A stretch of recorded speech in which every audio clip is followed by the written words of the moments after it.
सुप्रभात प्यारे बच्चों, आप सभी का पठन पाठन के इस कार्यक्रम में स्वागत है। विगत दिनों से हम सूरदास के पदों का अवलोकन कर रहे हैं।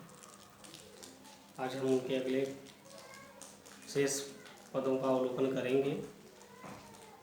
तो देखिए, निर्गुण कौन देश को वासी, मधुकर कहि समझाई संहदे, बूझत साँच न हासी।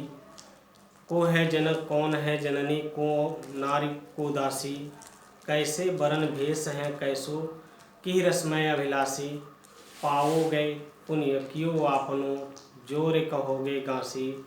सुनत मौन है रहो बावरो, सूर सबे मति नासी। सूरदास जी की गोपियाँ उद्धव के निर्गुण निराकार ब्रह्म के ज्ञान की बात को सुन करके उनसे खिन्न हो जाती हैं। बार बार उद्धव के निर्गुण निराकार ब्रह्म की उपासना की बात सुन करके गोपियाँ खिन्न होती हैं और एक भंवरे के माध्यम से उद्धव की भंवरे से तुलना करके उनका उपालम करती हैं, उन्हें मजाक का पात्र बनाती हैं। निर्गुण कौन देश को वासी। गोपियाँ कह रही हैं कि हे उद्धव जी, जिस निर्गुण निराकार ब्रह्म की उपासना की बात आप बार बार कर रहे हैं, वह आपका निर्गुण निराकार ईश्वर किस देश में निवास करता है। मधुकर कहि समझाई सौंह दे, बूझत साँच न हासी। मधुकर भंवरे के लिए यहाँ उद्धव को भंवरे के रूप में इंगित कर रही हैं गोपियाँ। कह रही हैं, हे मधुकर, समझाई सौंह दे। आपको सौगंध है कि हम लोगों को समझाइए, बताइए।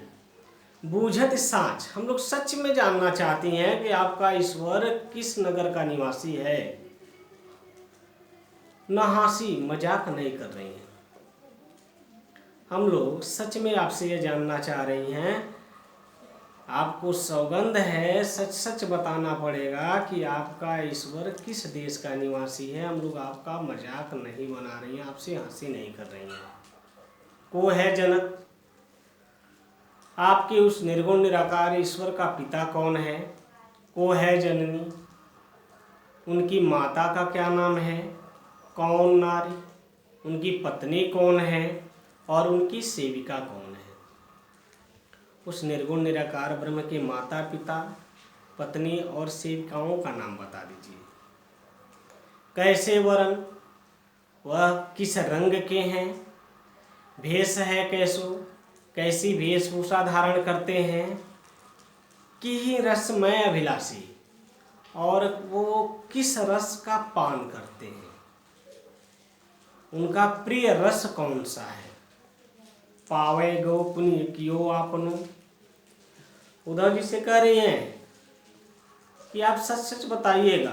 अगर आप झूठ बोले, जोरे की करोगे गासी, गासी करोगे गासी, छल कपट किए।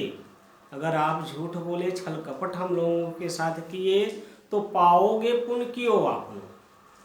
तो आपको आपके कर्म का फल अवश्य भुगतना पड़ेगा।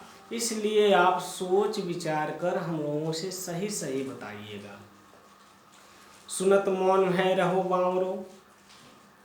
गोपियों की इन बातों को सुन करके उद्धव जी सूर सबे मतिनासी, उद्धव जी की बुद्धि समाप्त हो गई। मतिनासी, विवेक उनका समाप्त हो गया, विवेक नष्ट हो गया, उनकी बुद्धि भ्रष्ट हो गई, समाप्त हो गई। मौन है रहो बावरो, इसलिए वह बावला चुप हो गया। उसके पास गोपियों के प्रश्नों का जवाब देने के लिए कोई उत्तर नहीं था, वह निरुत्तर हो गया। अब इसमें आप काव्यगत सौंदर्य देख लेंगे। भाषा ब्रज भाषा, छंद गेय पद मुक्तक,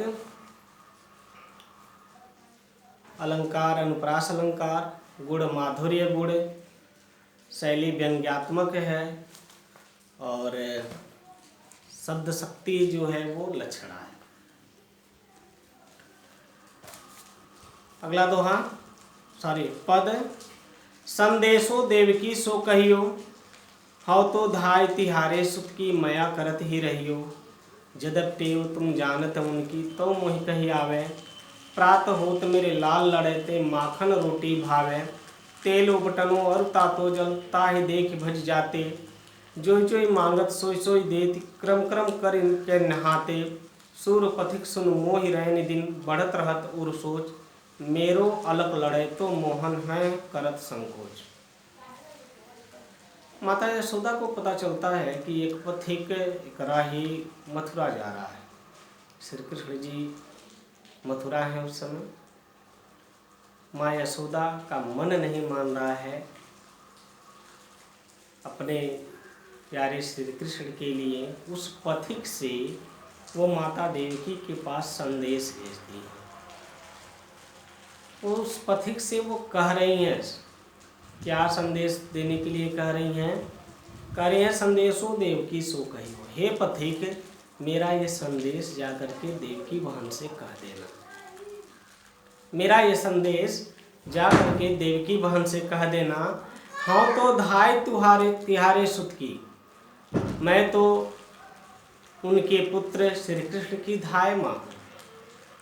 मैं तो श्री कृष्ण की उनके पुत्र श्री कृष्ण की धाय माँ हूँ, पालन पोषण करने वाली माँ हूँ। माया करती रहेंगे, उनके ऊपर थोड़ा वो दया करते रहेंगे, उनके ऊपर वे थोड़ी दया करते ही रहेंगे। जदप टेव तुम जानत उनकी, यद्यपि उनके जिद को वो भी बहुत अच्छे प्रकार से भली भांति जानती हैं। जदप टेव तुम जानत उनकी, देवकी उनकी जिद को, देवकी बहन उनकी जिद को भली भांति जानती हैं। तब मोह कही आवे, फिर भी मुझे कहना पड़ रहा है। मन नहीं मान रहा है, फिर भी मुझे कहना पड़ रहा है। प्रात होत मेरे लाल लड़ रहे थे, प्रातः काल होते ही मेरे प्यारे श्री कृष्ण को लाल लड़ रहे थे। प्यारे दुलारे श्री कृष्ण को माखन रोटी भावे, माखन रोटी बहुत पसंद है। प्रातः काल होते ही मेरे प्यारे दुलारे श्री कृष्ण को माखन रोटी खाना बहुत पसंद है। तेल उबटनो और तातो जल ताहि देख भज जाते। तेल उबटन और गर्म जल को देखते ही वो भाग जाते हैं।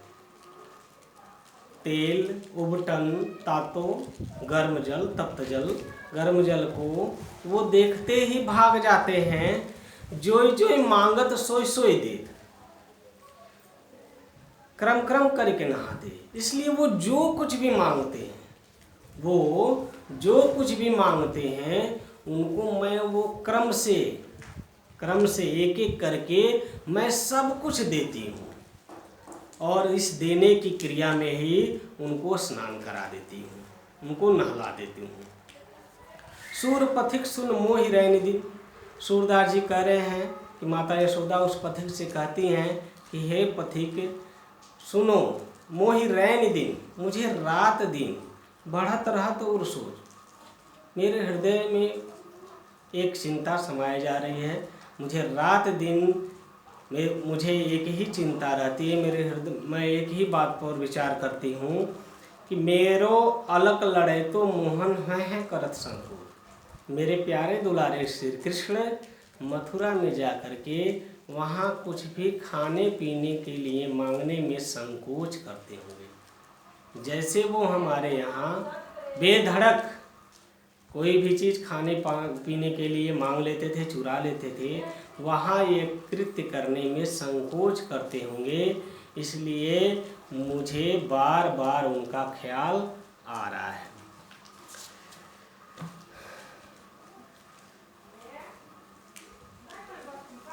काव्यगत सौंदर्य देखेंगे। भाषा ब्रज भाषा, रस वात्सल्य रस, छंद गेय पद मुक्तक, अलंकार अनुप्रास अलंकार है, गुण माधुर्य गुण है और शैली स्वाभाविक वर्णनात्मक शैली है। शब्द शक्ति आपका अभिधा है। तो आज सूरदास के सारे पदों की व्याख्या समाप्त हो गई। अगले पाठ को हम अगले दिन देखेंगे। तब तक के लिए धन्यवाद।